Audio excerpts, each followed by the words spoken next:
Look into my eyes and show me adventures I haven't seen. Taking all the life, it hits the spot. Walking on fantasy.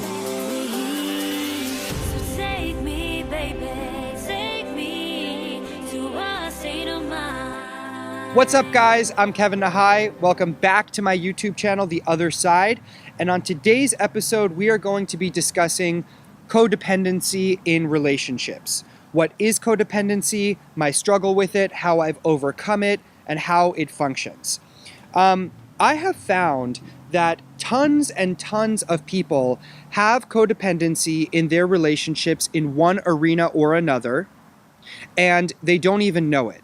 It might be in your romantic relationships, which is how it was for me in most of my adult life, or it might be in other arenas. It could be that you have a perfectly functional relationship with your wife or husband, but you have an extremely codependent relationship with your mom or your brother or your sister.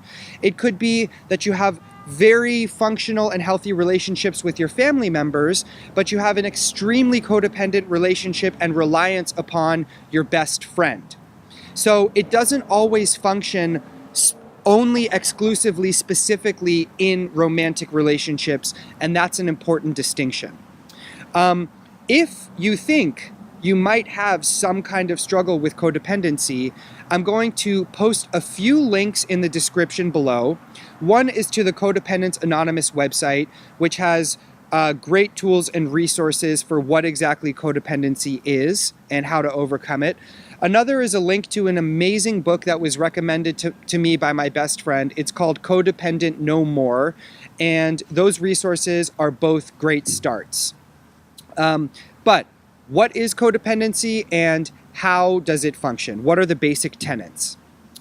The first one is that people who have codependency tend to minimize, alter, or deny how they truly feel towards someone else or towards someone else's behavior.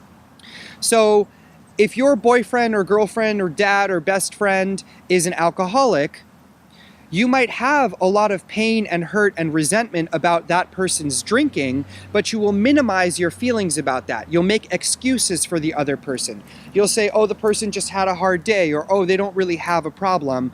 Meanwhile, all of that hurt and resentment is building up inside you because you're not addressing how you feel. The second basic tenet of codependency is that codependent people tend to find themselves in relationships with people who are extremely emotionally unavailable or otherwise have serious emotional issues. And the codependent person wants to go into that relationship and fix the other person. They want to be their savior. This involves a lot of control, which is a big part of codependency, is controlling the other person's behavior to make yourself feel better and make you feel like you are fixing the person, you're saving the person. You're hyper vigilant about the other person's situation, and you are convinced that it's your duty to take care of them rather than letting them take care of themselves. The third thing about codependency is that you value other people's opinions and other people's approval over your own. Codependent people tend not to perceive themselves as worthy or worthwhile or lovable, and they constantly think that they are not good enough. The fourth big thing is that codependent people are loyal to a fault. They tend to stay in harmful situations for way too long. They will compromise their own desires, their own values, their own integrity in order to make a relationship work, even if that relationship is destructive or damaging.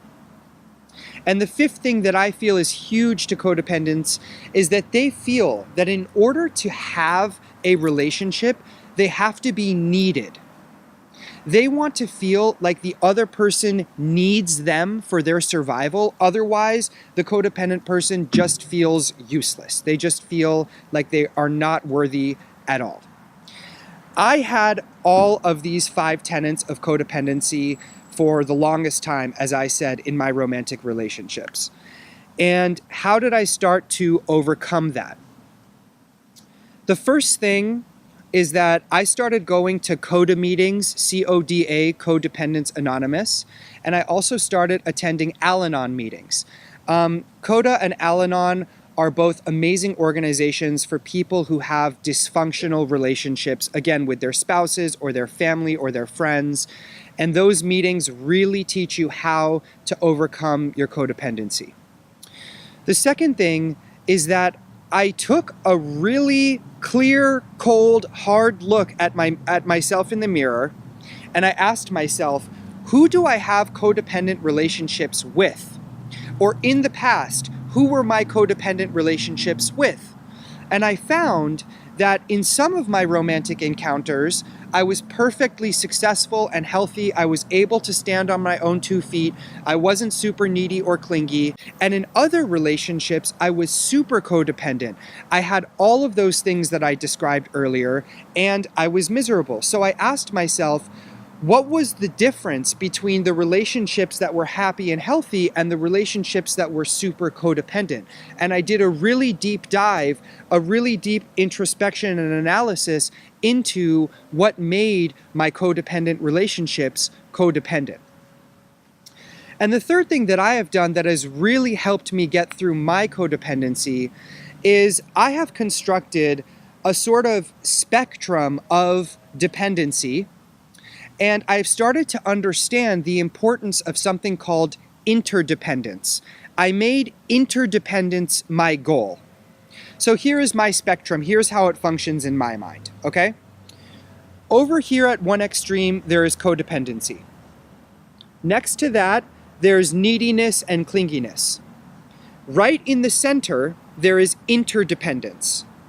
Next to that, there's independence. And then on the very opposite side of the spectrum, there is something that is just as bad and maladaptive and dysfunctional as codependency, which is what I call hyper-independence. Codependency, neediness, clinginess, interdependence, which is the holy grail, this is where I want to be, independence, and then hyper-independence. Both of those sides of the spectrum, the extremes, are not good. They are not where you want to be. Now, what is interdependence, right? And how do we get to interdependence? Interdependence is characterized by two people having a mutual dependence on each other. They have a mutual reliance on each other. They rely on each other for respect, support, love, understanding, and affection, while at the same time also being able to stand on their own 2 feet, also being self-sufficient, right?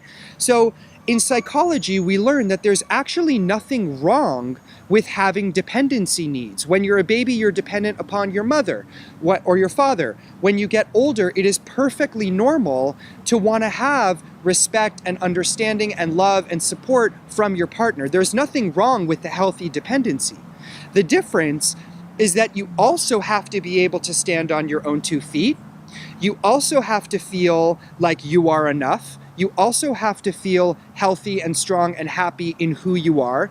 And when you combine the ability to make individual autonomous decisions that are good for yourself, for your personal growth, when you combine that with a mutual reliance upon your partner and a mutual dependency, this beautiful thing called interdependence is the result, and that's right smack dab in the middle between the extremes of codependency and hyper-independence.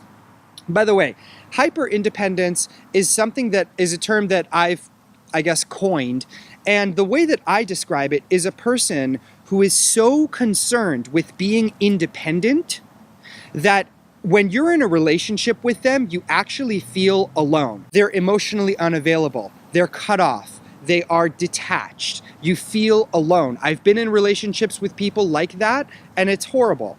On the flip side, I can say that people have been in relationships with me when I was codependent, and it was also horrible. It was horrible for both of us. They felt suffocated by my neediness and clinginess at the time, and I always felt not good enough. I always put their feelings before my own, and that is just no way to live. Both of those extremes are maladaptive and dysfunctional, and we want to get to the center. We want to get to interdependence. At least I do. If you think that you struggle with codependency, if you have any arena in your life in which you are codependent, through trial and tribulation, I have become an expert on this, and I would love to talk to you about it. So please reach out to me on Instagram, send me a message, or write me an email or comment on this YouTube video. Hit the like and comment and subscribe button, and I will see you guys in the next video. Thank you.